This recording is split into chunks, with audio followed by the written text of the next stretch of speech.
Japan کئی لحاظ سے دنیا کا انتہائی منفرد ملک ہے۔ یہاں جرائم کی شرح دنیا کے بہت سے ملکوں کے مقابلے میں بہت کم ہے۔ چوری، ڈکیتی اور رہزنی کی وارداتیں شاید ہی کبھی دیکھی یا سنی جاتی ہیں۔ اس ملک کے حوالے سے ایک خاص بات یہ ہے کہ یہاں اگر آپ کی کوئی چیز گم ہو جائے، یعنی دوران سفر یا کسی جگہ اپنی کوئی چیز آپ بھول جائیں، تو اطمینان رکھیں کہ آپ کی چیز آپ کو واپس مل جائے گی۔ گمشدہ چیزوں کو ان کے اصل مالکان تک لوٹانے کا انتہائی مؤثر اور کامیاب اس قسم کا نظام شاید ہی کسی اور ملک میں موجود ہو۔ جاپان میں موبائل فون چھیننے کے واقعات تو نہیں ہوتے، البتہ اگر آپ کہیں اپنا سیل فون بھول جائیں تو آپ کو پریشان ہونے کی ضرورت نہیں، خاطر جمع رکھیں کہ وہ آپ کو مل جائے گا۔ جاپان میں بھی لوگ ٹیکسیوں میں اپنے موبائل فون چھوڑ جاتے ہیں، ٹرینوں کی سیٹوں کے نیچے بریف کیس بھول جاتے ہیں، راہ چلتے سڑک پر بے دہانی میں اپنے بٹوے گرا دیتے ہیں، خواتین اپنا پرس کہیں رکھ کے بھول جاتی ہیں۔ جاپان کے 12 کروڑ 60 لاکھ رہائشی ہر سال بہت بڑی تعداد میں اپنی نجی اشیاء گم کر دیتے ہیں، لیکن حیرت انگیز طور پر ان گمشدہ اشیاء میں سے زیادہ تر ان کے اصل مالکان کو واپس مل جاتی ہیں۔ بھلکڑ افراد کو ان کی کھوئی ہوئی قیمتی یا عام چیزیں واپس کرنے کے رجحان میں کئی چیزیں کردار ادا کرتی ہیں۔ ایک طرف جزا اور سزا کا قانونی نظام اس کی حوصلہ افزائی کرتا ہے، تو دوسری طرف جاپانیوں کی ثقافتی قدریں بھی اپنا اثر رکھتی ہیں۔ ان ملے جلے اثرات کی وجہ سے وہاں ایک حیرت انگیز مؤثر نظام کام کر رہا ہے کہ دنیا اس پر ششدر ہے۔ عموماً اس طریقہ کار کا آغاز مقامی کوبان یا پولیس کے کھوکوں سے ہوتا ہے۔ یہ وہ جگہ ہے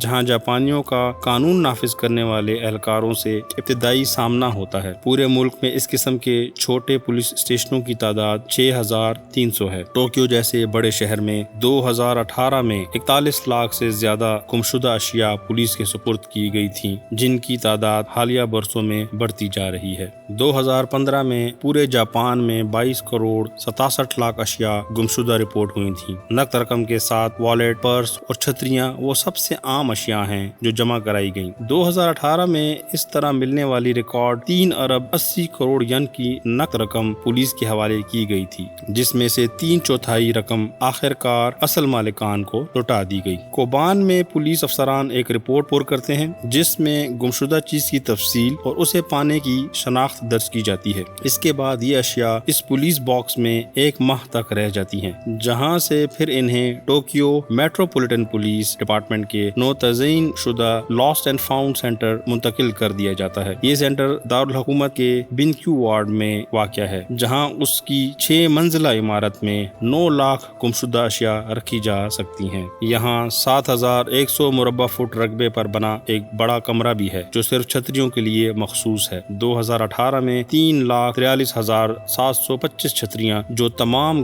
گمشدہ اشیاء کا 8% بنتی ہیں، جمع کرائی گئی تھیں۔ کسی بھی بارش والے دن پولیس 3000 تک چھتریاں وصول کر سکتی ہے۔ جو بھی چیز سینٹر تک پہنچتی ہے اس کے بارے میں بہت دھیان سے تفصیلات درج کی جاتی ہیں اور نجی شناخت کے بارے میں معلومات چیک کی جاتی ہیں تاکہ اصل مالکان سے رابطے میں آسانی ہو سکے۔ یہ سینٹر جاپانی زبان میں قابل تلاش lost and found website بھی آپریٹ کرتا ہے، جس میں گمشدہ اشیاء کی تفصیلی فہرست درج ہوتی ہے۔ اگر 3 ماہ کے بعد بھی گمشدہ اشیاء کے مالکان کا پتہ نہ چل سکے تو ان اشیاء کی ملکیت یا تو انہیں پانے والوں کو منتقل کر دی جاتی ہے یا بلدیاتی حکومت کے حوالے کر دی جاتی ہے۔ بعض اشیاء جن کے دعوے دار سامنے نہ آئے ہوں، جیسے کہ کپڑے، آلات موسیقی اور لکھنے پڑھنے میں استعمال ہونے والی چیزیں ہیں، ان چیزوں کو بلدیاتی حکومت تھوک فروشوں کو فروخت کر سکتی ہے، جو بعد میں تہواروں پر عارضی دکانیں لگا کر انہیں فروخت کر سکتے ہیں۔ جاپان کے ریلوے اسٹیشنز بہت مصروف مقامات ہیں جہاں ہر چند منٹ کے وقفے سے ٹرینوں کی آمد و رفت ہوتی رہتی ہے۔ ان اسٹیشنوں پر قائم مراکز میں بھی دریافت شدہ اشیاء جمع کروائی جا سکتی ہیں۔ یہاں ان اشیاء کو 2 ہفتے تک رکھنے کے بعد مرکزی ریلوے کے حکام انہیں پولیس کے حوالے کر دیتے ہیں۔ ساگامی ریلوے کمپنی کی جانب سے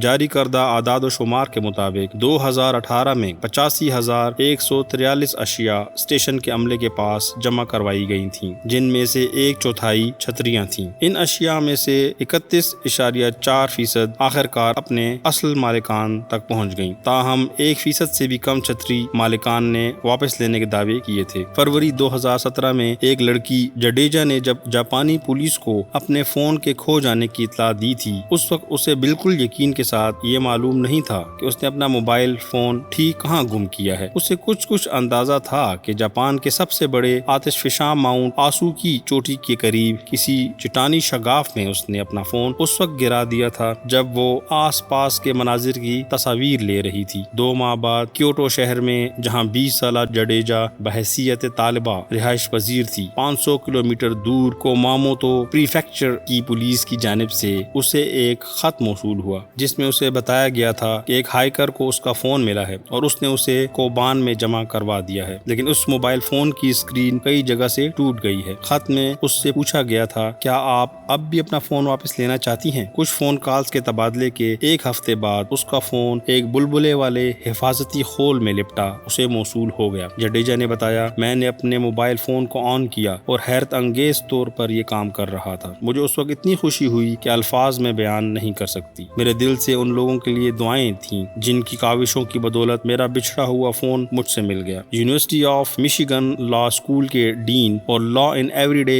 ان جاپان کے مصنف پروفیسر مارک ڈی ویس کے مطابق جاپان چیزیں گم کرنے والوں کے لیے جنت سے کم نہیں۔ گمشدہ چیزیں پانے کے بعد انہیں ان کے اصل مالکان کو لوٹانے کا نظام محض قوانین یا اس کے لیے درکار ضروری اداروں کے قیام کے ذریعے ہی قائم نہیں کیا جا سکتا۔ اس کے لیے ایک ایسی ثقافت اور تہذیب کو بھی معاشرے میں پروان چڑھانا ضروری ہے جو اس بات کو بہت زیادہ اہمیت دیتی ہو کہ اگر کوئی اپنی چیز کھو دے یا گم کر دے تو اسے ہتھیار لینا غیر اخلاقی حرکت ہے اور اسے اصل مالک کو لوٹانا ہی بہترین اخلاق ہے، اور یہ وہ سبق ہے جو جاپانیوں کو بچپن ہی میں سکھا دیا جاتا ہے۔ ایک ٹویٹر پوسٹ جو بہت زیادہ وائرل ہوئی ہے، اس میں کیکو نامی خاتون نے اپنے چھوٹے بیٹے کے ساتھ پیش آنے والا واقعہ بتایا ہے جس میں اسے 50 ین کا ایک سکہ ایک پارک میں پڑا ہوا ملا تھا۔ یہ سکہ اگرچہ انتہائی کم مالیت کا 50 امریکی سینٹ سے بھی کم قیمت تھا، لیکن بیٹے کا اصرار تھا کہ وہ اسے لازماً قریبی کوبان میں جمع کروائے گا۔ پہلے تو کیکو اس بات سے فکر مند ہوئی کہ 6 سالہ بیٹا اگر اس کام کے لیے کوبان گیا تو وہاں ڈیوٹی پر موجود افسران نہ جانے اس پر کیا رد عمل ظاہر کریں، لیکن پولیس افسروں کے رویے نے اسے حیران کر دیا۔ میرے بیٹے کو دیکھتے ہی کئی افسران کوبان سے باہر نکل آئے اور بڑے تپاک سے اس سے پوچھا یہ سکہ اسے کب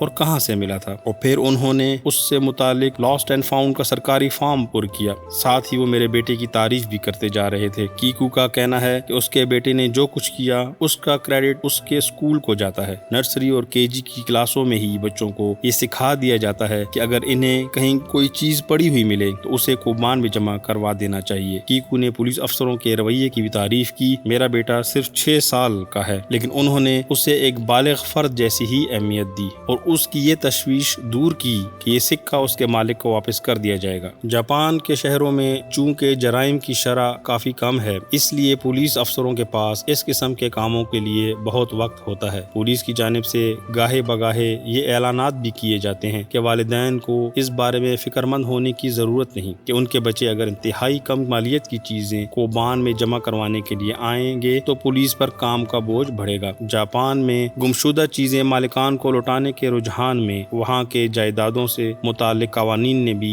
اہم کردار ادا کیا ہے۔ اس سلسلے کا پہلا قانونی ضابطہ 718 میں تحریر کیا گیا تھا۔ حال ہی میں 2007 میں جاپان کے لاس پراپرٹی ایکٹ میں ترمیم کی گئی ہے جس کے تحت وہ افراد جو کسی کی گمشدہ چیزیں دریافت کریں وہ خود ان کے مالکان کو واپس کر سکتے ہیں یا پھر پولیس کے حوالے کر سکتے ہیں یا کسی مقررہ اتھارٹی مثلا ریلوے اسٹیشن کے لاسٹ اینڈ فاؤنڈ کے دفتر میں جمع کروا سکتے ہیں۔ دریافت کنندگان کے لیے قانون کے آرٹیکل 28 میں یہ گنجائش رکھی گئی ہے کہ اگر گمشدہ اشیاء کے اصل مالکان کا پتہ چل جائے اور وہ انہیں لوٹا دی جائیں تو دریافت کرنے والے اشیاء کی مالیت کے 5 سے 20% انعام کے مستحق ہو سکتے ہیں۔ جن اشیاء کے کوئی دعوے دار سامنے نہ آئیں انہیں پانے والے 3 ماہ کا عرصہ گزر جانے کے بعد ان کے مالک ہو سکتے ہیں بشرطیہ وہ اس پر راضی ہوں، سوائے سیل فونز اور ان چیزوں کے جن میں اصل مال کی شناخت کے متعلق معلومات محفوظ ہوں۔ دریافت کنندگان کو اس بات کی اجازت دی گئی ہے کہ وہ چاہیں تو انعام لینے سے انکار کر سکتے ہیں یا خود کو گمنام رکھ سکتے ہیں۔ 3 ماہ تک سرکاری حفاظتی تحویل میں رکھنے کی قانونی مدت گزرنے کے بعد جن دریافت شدہ اشیاء کے مالکان کا کوئی سراغ نہیں ملتا ان اشیاء کو